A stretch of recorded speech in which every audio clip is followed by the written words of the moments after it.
講到這香港查甫人丁小虎，自2018年開始受到中國軍方的指示，利用這馬祖的文化交流名義來到台灣。事實上呢，是要吸收台灣的軍官，打探軍情，發展間諜組織。國檢署在去年11月偵結，依照國安法甲姓丁的查甫人丁7個人起訴。不過在這法院審理期間，丁小虎破病過身，其他6名被告或者法院判刑4年6個月到8年6個月不等。那國防部長郭立雄在今仔日也講，這中共滲透的情形是愈來愈嚴重，會加強國軍的反情報教育，也會鼓勵官兵來甲因檢舉。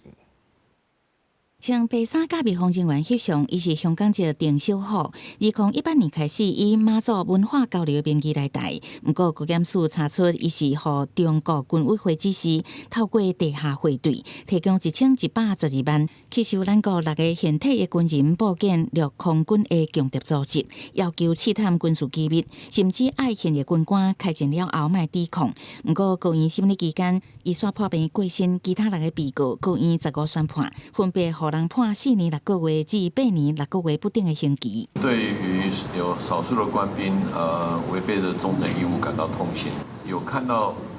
這個滲透的情況是嚴重，但是也看到這個近乎90%的案子都是由官兵檢舉或者我們自查發現，會對於這個不同的機密的等級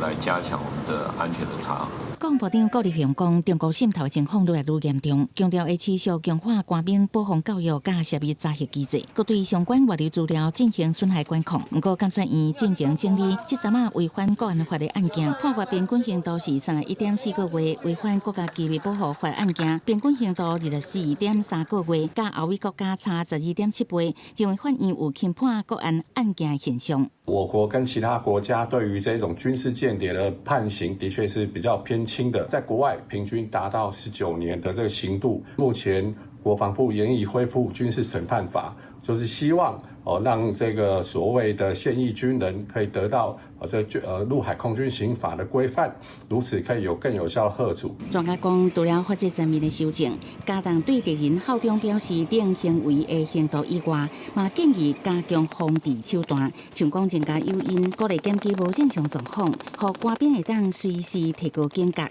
記者採訪報道。